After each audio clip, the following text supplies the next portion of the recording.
Lady, your room is lousy with flowers. When you kick me out, that's what I'll remember. Me, sitting here, bored as a leopard, in your jungle of wine-bottle lamps, velvet pillows the color of blood pudding, and the white china flying fish from Italy. I forget you, hearing the cut flowers sipping their liquids from assorted pots, pitchers, and coronation goblets like Monday drunkards. The milky berries bow down, a local constellation, toward their admirers in the tabletop, mobs of eyeballs looking up. Are those petals or leaves you've paired them with, those green-striped ovals of silver tissue? The red geraniums, I know. Friends, friends. They stink of armpits and the involved maladies of autumn. Musky as a love bed the morning after. My nostrils prickle with nostalgia.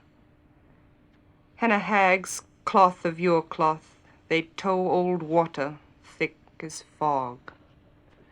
The roses in the Toby jug gave up the ghost last night. High time. Their yellow corsets were ready to split. You snored, and I heard the petals unlatch, tapping and ticking like nervous fingers. You should have junked them before they died.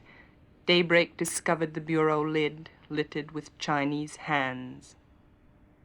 Now I'm stared at by chrysanthemums the size of Holofernes' head, dipped in the same magenta as this fubsy sofa. In the mirror, their doubles back them up. Listen, your tenant mice are rattling the cracker packets. Fine flour muffles their bird feet. They whistle for joy. And you doze on, nose to the wall. This mizzle fits me like a sad jacket. How did we make it up to your attic? You handed me gin in a glass bud vase. We slept like stones.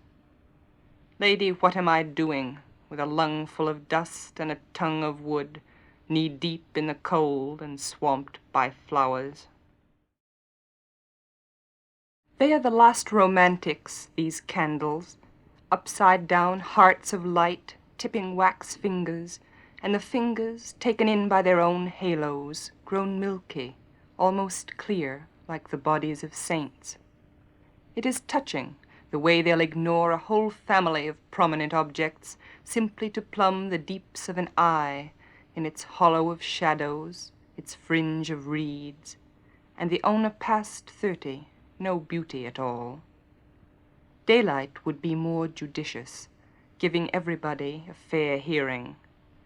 They should have gone out with balloon flights in the stereopticon. This is no time for the private point of view. When I light them, my nostrils prickle. Their pale, tentative yellows drag up false Edwardian sentiments. And I remember my maternal grandmother from Vienna. As a schoolgirl, she gave roses to Franz Josef. The burghers sweated and wept. The children wore white.